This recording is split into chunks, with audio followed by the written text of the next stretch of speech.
Need islamistid sai Tommy Robinsoniga Oxford Unionis peetud debatis lihtsalt tükkideks. See on üks maailma prestiižikamaid debatikeskusi. Arutelu küsimus oli, kas läänel on õigus islami suhtes kahtlustav olla. Ja kuigi ma võiksin öelda, mis selles debatis juhtus, siis ausalt te peate seda ise vaatama, sest seda ei saa sõnadega edasi anda.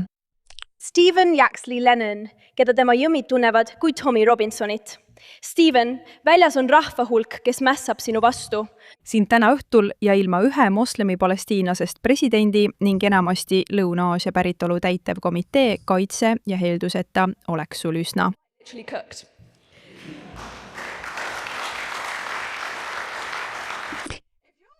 Kui te ei saanud aru, mis just juhtus, siis ta seisis laval ja arutas, kas lääs peaks islamit kahtlustama ning ütles Tommy Robinsonile, et islamistidest meeleavaldajad väljas võiksid teda tegelikult kahjustada.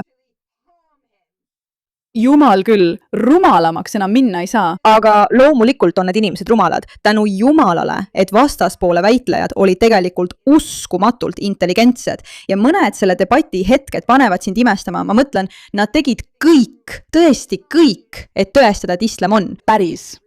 Ma ei saa seda YouTube'is öelda, kallid. Te peate seda ise vaatama. Te lihtsalt peate seda vaatama. Tere tulemast Pushbacki. Mina olen Jaara Kei, teie saatejuht. Ma tõesti armastan häid väitlushetki, aga eriti armastan ma seda, kui väitlejad ise toovad meie ette probleemid ja argumendid. Ma mõtlen, kas lääs peaks olema kahtlustav? Ei peaks. Just sellepärast ongi kogu see kamp siin väljas, püüdes teid hirmutada ja ära küpsetada, nagu see noor tüdruk ütleb. Aga see polnud ainult sellised hetked, mis muutsid selle noore tüdruku jaoks selle hetke nüüdseks kurikuulsaks. Ma ei teagi tema nime. Sellel klipil on juba 8,5 miljonit vaatamist ja on veel 10 miljoneid inimesi, kes on samamoodi nagu. Võib-olla see, et ta ütleb talle otse, et ta on ohus, ei jäta islamist just head muljet. Ma mõtlen, kes oleks seda arvanud, aga mis see siin on? See on tõesti hea. 52% kohustuslik halal.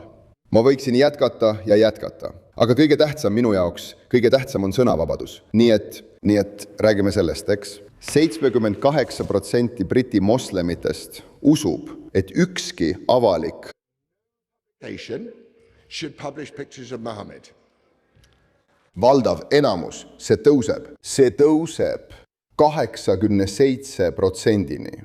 See tähendab, et 90 moslemist, kes täna tänavatel kõnnivad riigis, mis on jumala teotuse seadused täielikult kaotanud, kahtlus ei ole piisavalt tugev sõna.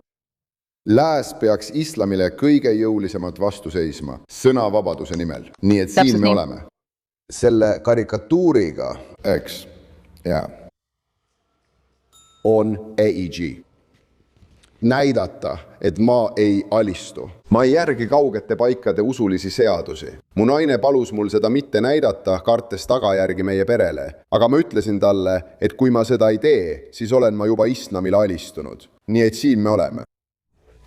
Kas pole piisav, et pool meeskonnast, kes sind sellele arutelule kutsus, olid moslemi naised, kes soovisid kuulda sinu arvamust ja argumente? Kas pole piisav, et mina kui moslemlasest president olen sind siia saali kutsunud, et saaksid oma argumente esitada? Kas see pole piisav õigustuse tõend, et sa usuksid, et me tõesti usume sõnavabadusse? Ma ei oleks saanud sõnavabaduse kooldajate presidendiks, kui ma seda ise ei usuks. Aitäh, kallis. Hästi. Kas ma tohin, suur tänu, riigil otsustada, et mitte? Nad paanitsevad, nad on hirmul, et ta näitab pilti Muhammedist. Hirmul. Korra küsimus on tõstatatud, ma kuulan järgmist sõnavõttu. On möödunud palju aega sellest, kui ma selles saalis olin ja reegleid peast teadsin.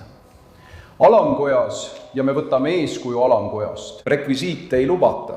Ma mõtlen, kas Oxford Unionis on rekvisiitide reegel sama. Tänan lugupeetud härrad tema protseduurilise märkuse eest. Vabandust, oodake üks hetk. Üks hetk. Härra Fox, üks hetk. Härra president, ma arvan, et endine president tõstab samuti protseduurilise küsimuse. Ma just meenutasin aega, kui teises reas oli vähemalt minu süü Mihkel enne alustamist, et see keeld ei laienenud. Ja kas sa arvad, et Iisrael oleks pidanud tagasi tulema? Aitäh. Nii, olgu. Nii et sa ütled, et ei, sellist reeglit lihtsalt ei ole. Ma teen otsuse selle protseduurilise küsimuse kohta. Maja reeglid ei keela rekvisiitide kasutamist, kuid ma julgustaksin härra Foxi oma mõtte esitama ja edasi liikuma. Ma olin, kuni tuli protseduuriline küsimus. Seetõttu ma ei esita seda, vaid näitan teile seda kui inglane, kes usub sõnavabadusse.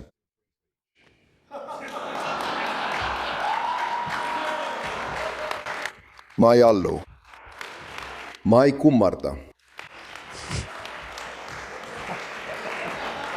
Neile teist, kes ei saa aru, see on üks Inglise poliitik, kes on palju kahju teinud ja on väga islami pooldaja. Nii et ma arvan, et see pigem tõestab seda, mida ma püüdsin öelda.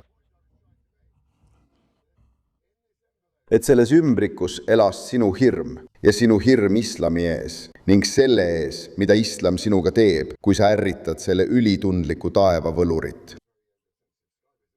Ja mis selles ruumis elas, on terve, geniaalne ja üllas briti traditsioon kahtlustada islamit. Ma julgustan teid selle ettepaneku poolt hääletama. Suur tänu. Ma mõtlen. Kas saab olla veel rohkem piinlik hetk kui see? Ei, seal oli tõesti, sa võisid videos pinget lausa tunda. Nagu ära. Nagu islamistid, nad ei suuda seda taluda. Nad lihtsalt ei suuda seda taluda. Mis juhtub? Palun ära tee seda. Ja sul on see, ja ta ei plaaninud seda näidata, aga ta lihtsalt tahtis kõigile meelde tuletada, et kas te tõesti arvate, et on sõnavabadus. Kas sa arvad, et neil inimestel on sõnavabadus? Ei. See ei ole sõnavabadus. Mis toimub? Lihtsalt meeldetuletus, kuidas see naine selle arutelu alustas, aga lähme nüüd mõnede arutelupunktide juurde, sest see oli nii hea. Sul oli ka Jonathan seal. Skaradotti, püha. Ma tean, miks ma Skaradotti. Ja ta tegi midagi geniaalset. Rohkem kui 6 nädalat pärast seda, kui Oxford Union lubas avaldada minu juunikuu arutelu kõne, hoitakse kogu videot endiselt tagasi. Kuigi nende enda arutelu salvestuse katked on mujal ilmunud, tugevalt toimetatuna. Ma filmisin oma kõne ise, ühingu teadmisel ja kokkuleppel kui kindlustuspoliisi ja varukoopiat. Seega avaldan selle ise. Nemad peavad kogu arutelu avalikustama. Kas lääs peaks islami suhtes kahtlustav olema? See tähendab, kui Jonathan on eelnevates aruteludes võitnud, ei ole nad salvestisi üles laadinud. Nad on kartnud materjali jagada, sest ta on nii hästi esinenud. Ja seetõttu otsustas ta, et ei, seekord filmin ma selle ise. Ma tahan lihtsalt käsitleda mõnda punkti, mida oleme teiselt poolelt kuulnud. Nende tugevaim argument näib olevat see, et igaüks, kes on teinud midagi halba islami nimel, ei olnud tegelikult moslem või ei järginud tegelikult islami tõelist pühakirja. See on ilmselgelt jama. Ja tõepoolest, nad on uskmatud. Kuid isegi nende inimeste jaoks on islamil varuks üsna õelaid kohtlemisi. Juba ainuüksi selle põhjal, mitte moslemite suhtes, küsiksin ma, kas me peaksime selle suhtes kahtlust tundma. Ja ma pean ütlema, taaskord, pean tänama presidenti tema külalislahkuse eest, et ta meid täna siia kutsus. Ma imeklen teda selle debati korraldamise eest. Ta oli ka õhtusöögil suurepärane võrustaja. Eelmine kord pandi mind peaaegu õue istuma, aga seekord sain ma aukohale. Tõepoolest, ta pakkus mulle isegi veini, aga ma arvasin, et Allah on veini neidnud. Selle jooja, selle serveerija, selle müüja, selle ostja, selle pressija ja selle, kellele seda pressitakse, selle, kes seda kannab ja selle, kellele seda kantakse. Nii et ma loodan, et ta loeb endiselt moslemiks, arvestades, et tema islami versioon kõlas palju meeldivamalt kui see, millega paljud meist tuttavad on. 5 minutit enne seda, kui Salma Nädi oma pommi lõhkas ja tappis 22 inimest Ariana Grande kontserdil Manchester Arenal, märkas teda Kyle Lawler, 18-aastane turvamees. Ja pärast pommirünnakut ütles Kyle uurimisele. Mul oli tema suhtes lihtsalt halb tunne. Kyle'il oli tekkinud kahtlused. Aga ta ei tegutsenud. Ta ei andnud häiret. Miks? Siin on, mida ta ütles. Ma tundsin, et ma ei tea, mida teha. Seda ta ütles uurimisele. Ja kuna ma kartsin, et mind peetakse sallimatuks või rassistiks, olin ma kõhklev. 22 inimest said surma. See on õppetund kahtluste eiramisest. Ja see on õppetund, mille lääs peab kiiresti selgeks saama. Ei, aitäh. Sel nädalal olen saanud telefonikõnesid sõpradelt, perelt ja kolleegidelt. Mõned helistasid, et kiita mind julguse eest, teised kahtlesid mu mõistuses, et ma siia tagasi tulin ja 1 või 2 palusid mu täna õhtul sinuga mitte rääkida. Miks? Miks teos üldse julgust vaja minema, et tulla üliõpilaste väitlusseltsi rääkima?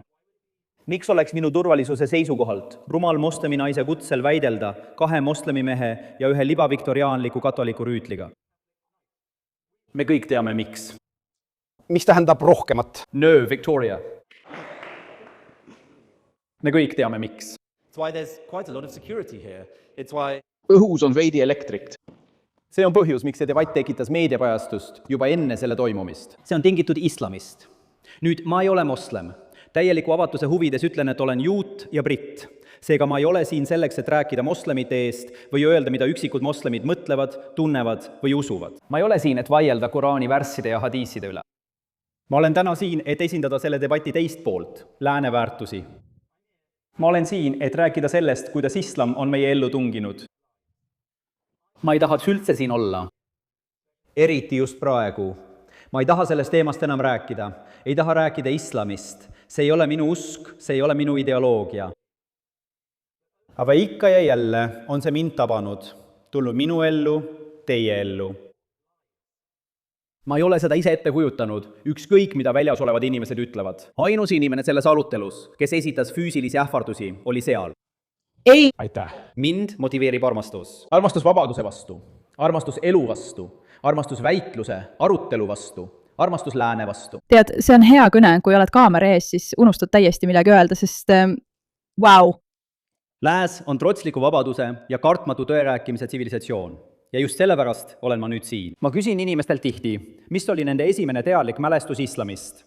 Minu jaoks oli see siis, kui olin 8 või 9 aastane ja Salman Rushdie avaldas saatanlikud värsid. Sellele järgnes ülemaailmne islami raevu puhkemine. Raamatute põletamine tänavatel, surmafatva ajatolla Homeinilt ja aastakümneid neid piire ületav terrorilaine. Ma mõtlen, kuulake seda, aga see pole veel kõik, okei? See pole veel kõik. See pole ainult tema, sul on ka Tommy Robinson. Valmista end ette, see läheb nüüd ära räägitud.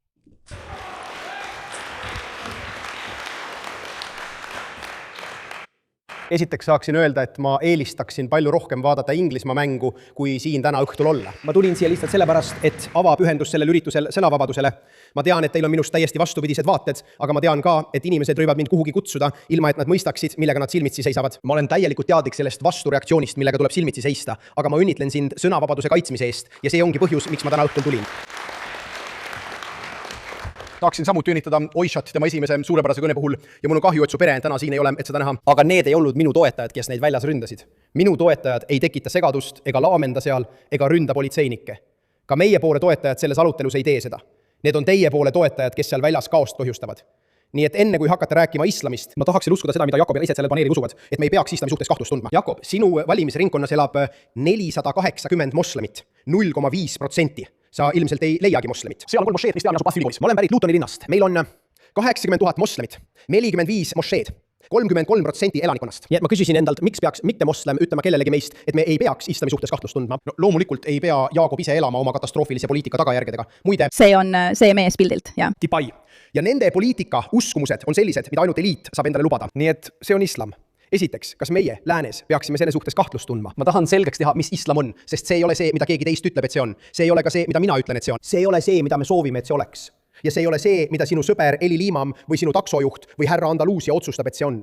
Islami määratleb Koraan. Moslemid usuvad, et Koraan on Allahi sõna, mis on kirjutatud igavesse raamatusse taevas ja ilmutatud Muhamedile 7. sajandil. Ja see on sun suurepärane käitumismuster või kõrge moraalse tipptaseme standard, nagu on määratletud hadiithides, mis talletavad Muhamedi ütlused, teod ning tema vaikivad heakskiidud või mitte heakskiidud, samuti tema eluloos. Ja kogu see idee põhineb muide sellel, et aktsepteeritakse Muhamedi kui viimast prohvetit, sest Koraan ütleb nii ja Koraan on Jumala sõna, sest Muhamed ütleb nii.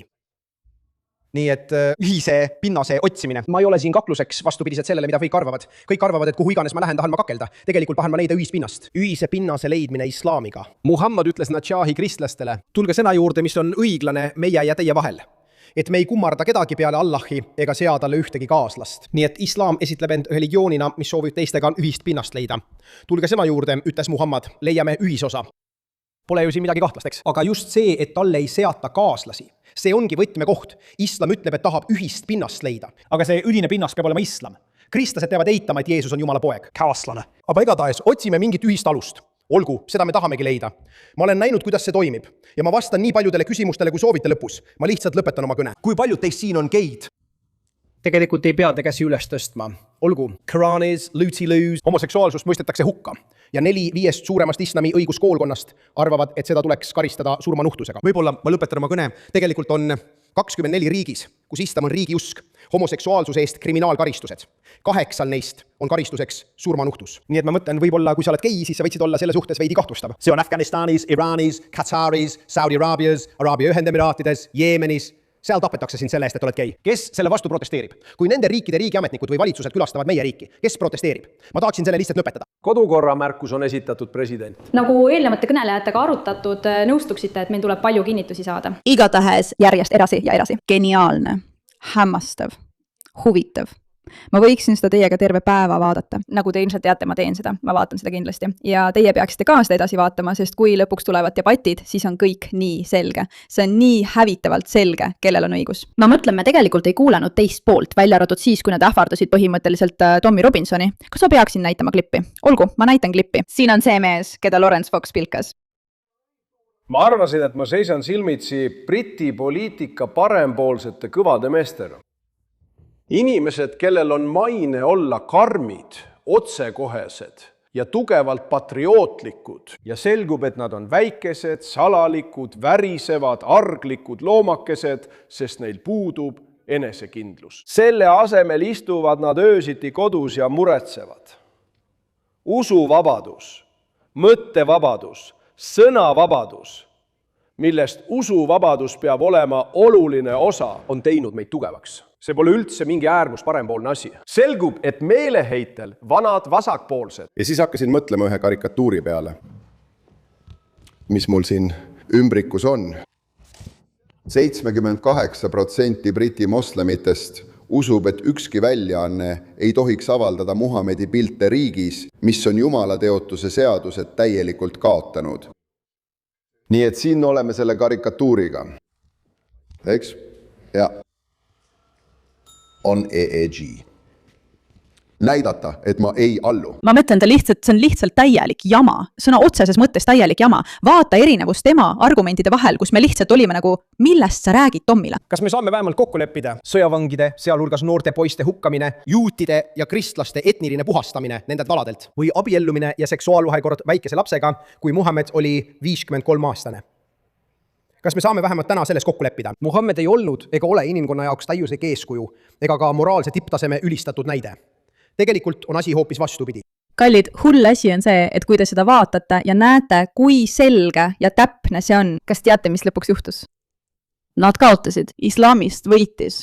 Sest inimesed ongi nii hirmul. Kui on vaja paremat näidet inimeste hirmust, siis see ongi see. Aitäh, et sellele küsimusele tähelepanu pöörasite.